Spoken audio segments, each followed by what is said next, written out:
प्रकरणाशी संबंधित पोलीस अधिकारी सुपेकरांनी जेलमधल्या आरोपींकडून 300 कोटी रुपये घेतल्याचं समोर आलेलं आहे।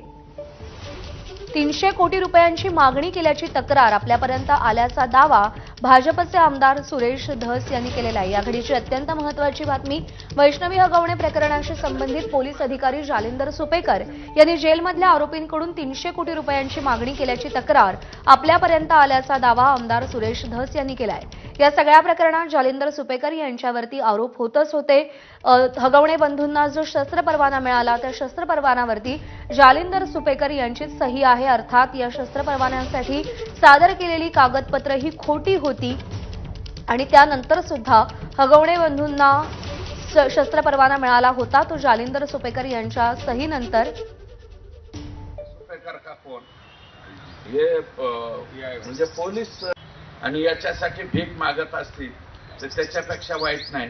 त्या हगवण्यांचं तर जाऊ द्याच, परंतु हगवण्याचा कोणतरी तो नातेवाईक आहे सुपेकर का कोण हे म्हणजे पोलीस याच्यामध्ये आयजी या पोस्ट पर्यंत आयजी पोस्टवर असलेला माणूस रोख 1 लाख रुपये घेतो चेकद्वारे आणि 50,000 रुपयाचा मोबाईल का काय घेतो सप्रेम भेट। याच्यापेक्षा दुर्दैव कोणता आहे? आणि हे जे माननीय कोण आहेत ते सुपेकर, या सुपेकराबद्दल बऱ्याचशा तक्रारी माझ्याकडे सुद्धा आलेल्या आहेत।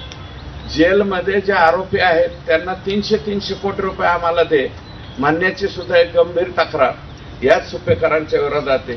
ज्या अर्थी तुम्ही नातेवाईकाच्या सुनाकडनं पैसे मागता याचा अर्थ 100% तुम्ही फॉल्टी आहात।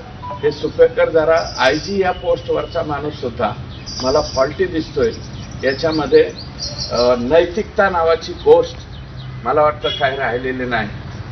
नैतिकता खूप खाली ढासळत चालली, त्याचं हे उत्तम उदाहरण। अरे 150 कोटीची प्रॉपर्टी आता काय जाळायचं का पेटवायचं तिला? आता कोण खाणार आहेत? आणि बाहेर आले तरी ह्यांना शेणच हाणणार आहेत लोक। आणि मला तर वाटतं हे किती वर्षाने असे लोक बाहेर येऊ। समाजाने शेण आणि रेंदाण ती संघर्ष ठेवायला पाहिजे। याचा शेण ते उद्धव ठाकरे साहेबाच्या का पार्टीच्या का कोणीतरी लोकांनी घरावर जाऊन शेण आणलं तिथं बाया माणसं। भारतीय जनता पार्टीच्या आणि शिवसेनेच्या एकनाथ शिंदे साहेबांनी यांनी तंबाटे हाणले। नुसते तंबाटे हाणून नाही जमले पाहिजे, यांना आहे ना मोठमोठ्याने कवट हाणायला पाहिजे। आणि या बातमीसह बुलेटिनमध्ये वेळ झाली एक छोटासा ब्रेक घेण्याची। पाहत रहा एबीपी माझा।